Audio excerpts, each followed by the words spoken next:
देखो यार, बहुत सारे लोगों को ना बहुत सारी अजीब अजीब चीज़ों के फोबियाज होते हैं ज़िंदगी में। जैसे कि कुछ लोगों को लिफ्ट में ऊपर जाने का फोबिया होता है, या फिर कुछ लोगों को बाइक पे पीछे बैठने का फोबिया होता है, या फिर कुछ और।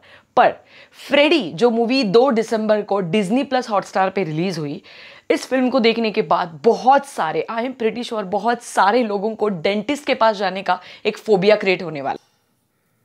Sorry sir, kept you waiting. क्योंकि ये फिल्म उतनी ज़्यादा थ्रिलिंग एक्सपीरियंस और एक अजीब तरीके की वियर्ड फीलिंग्स देने वाली बहुत सारे लोगों के लिए साबित होने वाली है। नहीं देखी अभी तक फ्रेडी ये फिल्म, तो अब ये पूरा वीडियो अंत तक देखना है और फिर डिसाइड करना कि इस मूवी को देखना है कि नहीं देखना है। सबसे पहले इस मूवी को जिन्होंने डायरेक्ट किया है वो है शशांक घोष, और इनके पहले उन्होंने वीरे दी वेडिंग जैसी मूवी बनाई है, जहां पर आई थिंक उनका एक पर्सपेक्टिव हमें थोड़ा बहुत समझ में आ गया था, बट इतना भी क्लियर नहीं। पर फ्रेडी का जो डायरेक्शन के बारे में अगर मैं बात करूं तो मुझे काफ़ी हद तक वो पसंद आया है, क्योंकि बहुत सारी जगह पे स्क्रीन प्ले आपको बहुत अमेजिंग एक्सपीरियंस देगा और इतने ट्विस्ट एंड टर्न्स है भाई साहब। मतलब सबसे पहले तो मैं अगर फर्स्ट हाफ के बारे में बात करूं तो बहुत सारे लोगों की ये कंप्लेंट है कि फर्स्ट हाफ बहुत स्लो है, पर आई गेस फर्स्ट हाफ बहुत सिंपल है। मैं ऐसा कहना चाहूँगी, जिसमें बहुत सारी चीज़ें आप प्रेडिक्ट कर सकते हो कि अब इसके बाद क्या होगा, अब इसके बाद हीरो को, कार्तिक आर्यन को अलाया फर्नीचर वाला के साथ प्यार हो सकता है, या फिर फलाना ढिमका, ये सारी चीजें। पर सेकेंड हाफ जो है भाई साहब, उसमें हम कुछ भी प्रेडिक्ट नहीं कर पाते हैं।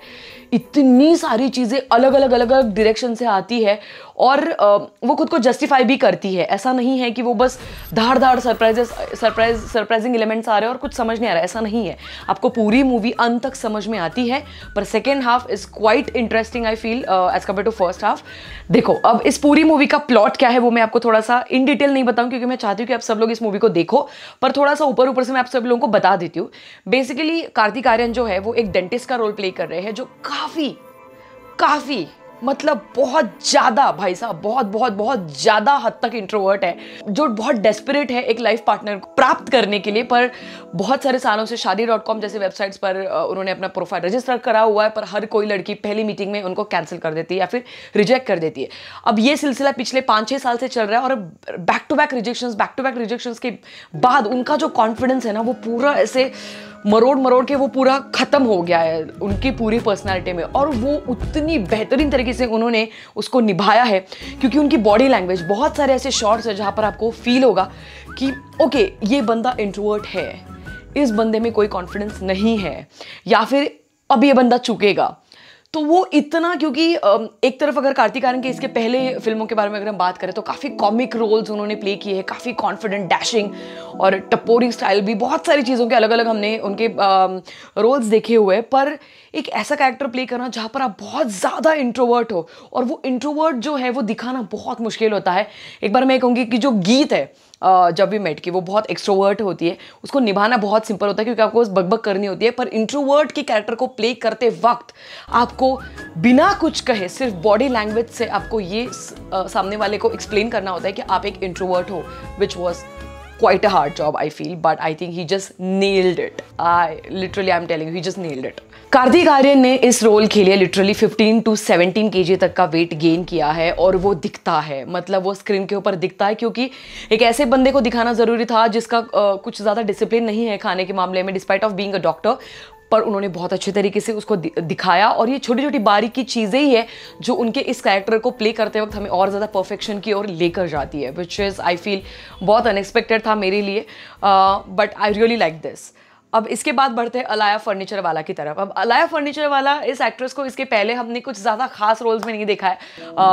जवानी जाने मन में वो सैफ अली खान के साथ थी, बट फिर भी इतना फोकस उनके एक्टर को नहीं था, ना ही इंपॉर्टेंस। बट इस फिल्म में उनका एक अलग से इम्पोर्टेंस है, और वो स्टोरी को आगे ले जाने के लिए बहुत बड़ा रोल प्ले करती है। एंड एक वक्त आता है जब आपको ये समझ नहीं आता कि whether you have to hate this character और whether you have to love this character. Like literally जिस प्रकार से उनका एक ट्रांजिशन दिखाया गया है वो बहुत ही काबिले तारीफ है।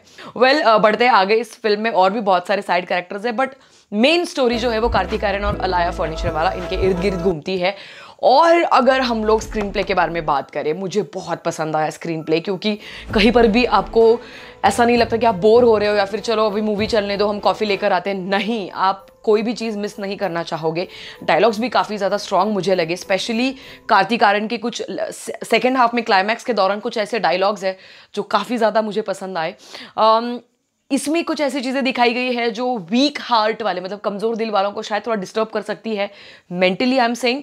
बात करते हैं इस मूवी के बीजीएम के बारे में। इस मूवी में अरिजीत सिंह का जो सॉन्ग है, जो होता इश्क में कोई ना कोई तो काला जादू, काफ़ी ज़्यादा फेमस हुआ है, उसी का बीजीएम इस्तेमाल किया गया है। And I really liked it, क्योंकि वो उस स्टोरी को और ज़्यादा स्ट्रॉन्ग बनाने में हेल्प करता है।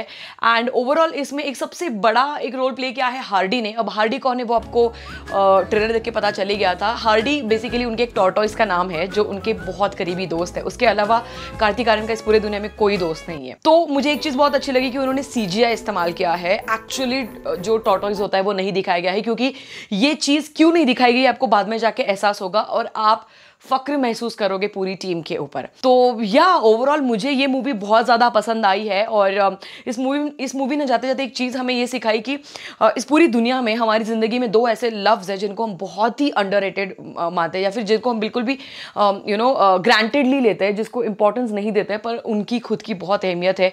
अगर ये दो लफ्ज़ जैसे कि थैंक यू और सॉरी, स्पेशली थैंक यू, अगर आप सही जगह पे, सही इंसान के सामने, सही वक्त पे अगर इस्तेमाल करोगे तो आपकी ज़िंदगी बहुत आसान हो सकती है और बहुत सारे सियापे बस यूं ही टल सकते हैं। वेल, ये था मेरा रिव्यू फ्रेडी को लेकर। I would like to give 3.5 stars out of 5। आप लोगों की क्या राय है मुझे बताइएगा। मुझे ये मूवी बहुत ज़्यादा पसंद आई, स्पेशली कार्तिक आर्यन का ये अवतार, जो लिटरली मुझे लगता है कि निभा पाना बहुत मुश्किल था, क्योंकि इसके पहले की उनका जो पाथ है वो बहुत ही कॉमिक टाइप का रहा है। बट उसके बावजूद उन्होंने ये प्रूव कर दिया कि yes, I think he is a versatile actor. And या you let me know about your reviews Freddie को लेकर। और जो डिज्नी हॉटस्टार पे अवेलेबल है, तो आप देख सकते हैं, अभी भी कभी भी देख सकते हैं। ऐसे बहुत सारे वीडियोस में और लेकर आऊंगी। Till then, peace out.